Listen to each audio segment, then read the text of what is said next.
kasih pemirsa, Anda masih menyaksikan Habaru Indong, dan buat juga ada yang baru bergabung, kita masih membicarakan mengenai stop terhadap kekerasan perempuan dan juga perkawinan anak, karena memang tadi kita sudah bicara banyak mengenai ternyata ada kasus itu di Aceh, dan sepertinya juga kita harus perspektif yang sama nih mengenai hal tersebut ya. Jadi bahwasannya mulai dari lingkungan terkecil, keluarga, bahkan sampai lingkungan yang paling besar gitu. Jadi kalau buat Anda juga pemirsa yang punya perspektif apapun itu, silakan saja menyampaikan di nomor interaktif kita. Dan tadi sempat terpotong ya Ulfa ya, kalau anak muda nih gimana pandangannya mengenai kekerasan dan juga bullying tadi kalau kita bicara itu, silakan. Kalau pandangan anak muda nih ya, kita bilang pasti kalau pacaran itu ada yang namanya suka sama suka, Kak. Tolong kita jangan menyimpang lah perilakunya. Kemudian yang untuk laki-laki ini, kalau mau menikah, tolong lihat dulu umur, udah cukup atau belum. Jangan nanti menikahi anak orang itu masih di bawah umur. Kemudian dia udah siap belum untuk berkeluarga, udah mapan belum? Kan berkeluarga itu tidak hanya 1-2 hari saja, tapi komitmen seumur hidup. Jadi harus betul-betul siap ya. Siapin emas juga. Apalagi udah mahal. Apalagi udah mahal. Jangan sudah punya anak untuk susu aja susah. Baik, berarti harus dipersiapkan semapan mungkin. Semapan mungkin. Ini kalau ke Kak Enal nih Kak, melihat kasus-kasus yang ada ini, kemudian apa yang bisa dilakukan terutama dari KKR Aceh untuk bisa meminimalisir kasus-kasus tersebut nih Kak? Ya, mungkin ya salah satu yang memang kita lakukan di KKR Aceh, ya seperti tadi kita mengembangkan konsep itu kan, konsep pemulihan psikososial. Artinya kita masuk ke semua elemen ya, bukan hanya pemerintah ya, karena tadi bicara soal pemerintah karena bupati kan nggak sanggup juga melihat semua gitu kan, Pak Camat juga kayak gitu, tapi kita mengajak semua, terutama juga milenial ini sangat penting sekali juga supaya mereka tahu sejarah kelam Aceh dulu gitu kan, sehingga berkelanjutan kekerasan itu sampai terjadi hari ini. Artinya semua elemen kita ajak dari yang pertama ya kembali kepada individu kita masing-masing, kemudian juga institusi tadi, kemudian juga aparatur kampung tadi. Jadi kita merangkul semuanya, dan sangat penting juga teman-teman pendamping ya, kawan-kawan pegiat HAM ini yang juga menjadi garda terdepan juga mereka ini. Karena apa? Pemerintah itu kalau nggak misalnya termasuk P2 TP2A walaupun pemerintah tapi kerjanya luar ini. Jadi sehingga kita mendorong semuanya, kita merangkul semua elemen itu untuk bekerja sama dengan KKR. Kemudian juga seperti yang tadi yang menjadi kewenangan KKR merekomendasi, karena kan kita nggak bisa action di KKR ya. Kalau ada kasus seperti tadi kita temukan misalnya kekerasan seksual masa lalu, tapi sampai hari ini dia masih mengalami KDRT gitu kan. Bahkan ada yang kekerasan fisik juga masih dialami. Apa gitu kita berkoordinasi ya tadi, makanya KKR Aceh juga kita bekerja sama dengan lembaga-lembaga pemerintah, dengan P2 TP2A ya juga kita sudah MOU, kemudian juga nanti kita sedang membangun mekanisme seperti apa nanti yang akan dilakukan, misalnya data yang dari KKR Aceh tadi kita punya sekian tadi yang saya sampaikan, seperti apa kita merujuk ke P2 TP2A, kemudian juga dengan Flower Aceh, pokoknya dan teman-teman lain, ada juga Pasca dan RPUK semuanya itu KKR kita juga yang perempuan kita juga melakukan kerjasama itu, karena ya seperti tadi KKR Aceh juga bukan hero gitu kan, bukan tidak mampu juga untuk bekerja di semua wilayah itu, apalagi misalnya seperti kayak Aceh Utara, Aceh Timur itu memang basis konflik dulu kan, sedangkan kita di sana cuma punya petugas Korwil 1, petugas di lapangannya 4-5 orang, bayangkan di Aceh Utara dan Aceh Timur. Tentu kita sangat mengharapkan dukungan dari semua elemen itu, baik pemerintah, masyarakat, dan juga teman-teman di lembaga masyarakat. Tentunya harus terintegrasi. Terintegrasi gitu. Ke depan apa nih Kak yang mau direncanakan atau yang akan sudah difikskan ini untuk khususnya untuk bisa menanggulangi atau bisa meminimalisir kasus-kasus, atau misalkan seperti apa? Kita juga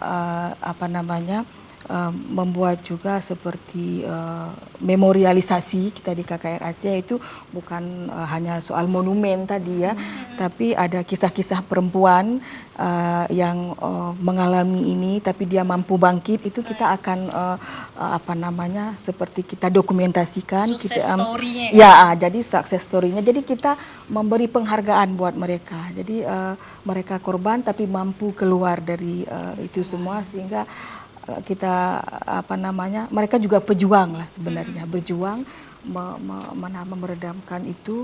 Jadi ini yang sedang kita lakukan di KKR Aceh. Dan ada salah satu juga yang mungkin sebagai saya katakan memberi ingatan kita kembali, itu di PD kan ada satu kampung di sana, desa Chot King, itu kan dulu memang kampung janda di sana. Jadi perempuan-perempuan di sana, jadi kita mencoba juga untuk membuat semacam museum di sana. Kita sudah melakukan kerjasama itu dengan kepala desa di sana.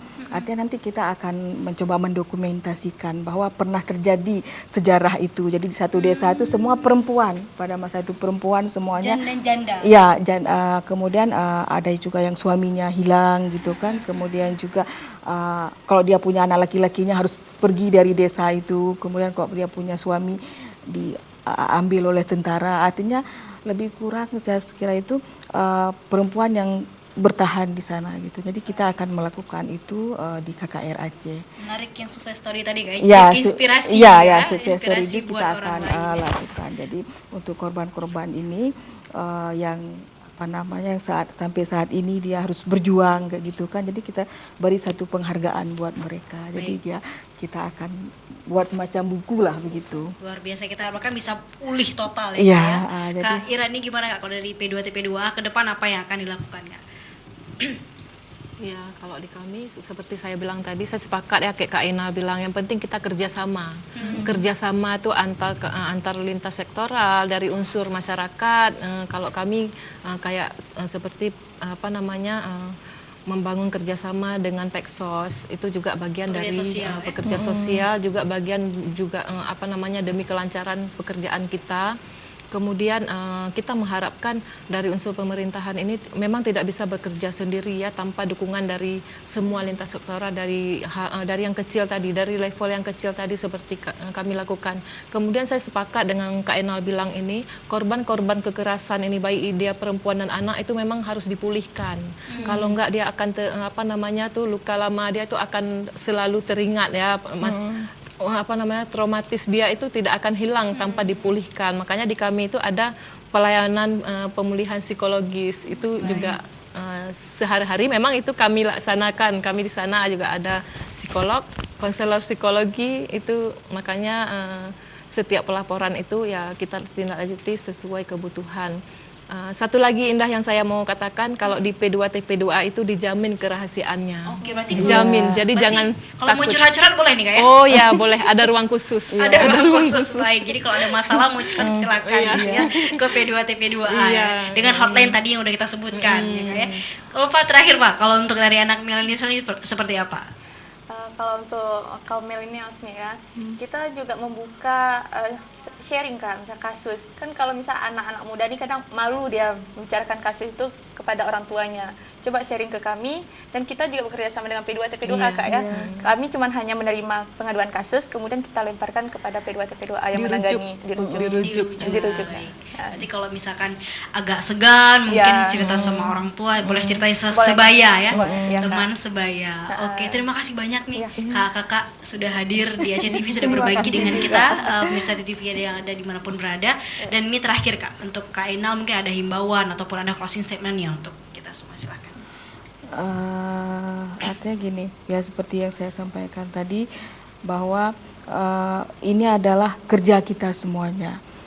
Jadi bukan hanya korban yang memang kita sasar gitu, karena pada dasarnya mereka sendiri ingin bangkit. Ya, mereka ingin keluar dari. Marilah kita mendukung para perempuan-perempuan ini yang sudah berjuang dari segala persoalannya, dari kekerasan yang dia alami ini. Jadi berilah dukungan untuk mereka gitu. Baik, Kak Ira, harapannya Kak untuk kasus-kasus ataupun himbauan kepada masyarakat, silakan. Sebagaimana kita ketahui itu hak dasar ya, hak dasar anak ya, karena kita terkait anak hari ini perkawinan anak, jadi juga hak dasar anak itu ada 4: hak hidup, tumbuh kembang, partisipasi dan perlindungan. Jadi itu bagian dari mencegah untuk perkawinan dini itu juga. Ya himbauan kami untuk mengantisipasi tersebut, antisipasi hal tersebut, adanya kesadaran seperti saya bilang tadi, jangan sampai memaksa karena dampaknya harus dipikirkan.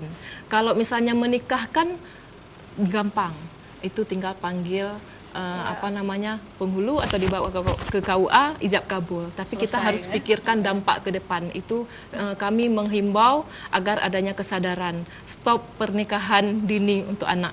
Baik, milenials.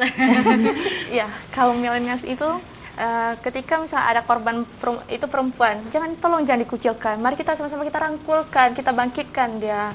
Jangan dia udah trauma sama korban, terus udah trauma sama masyarakatnya, sekelilingnya. Mari kita peluk, kita bangkitkan dia. Baik, Ulfa, Kak Ira, Kak Ainal, terima kasih banyak sudah berbagi dengan kita di sini, dan pastinya terima kasih buat Anda pemirsa yang sudah menyaksikan acara kami.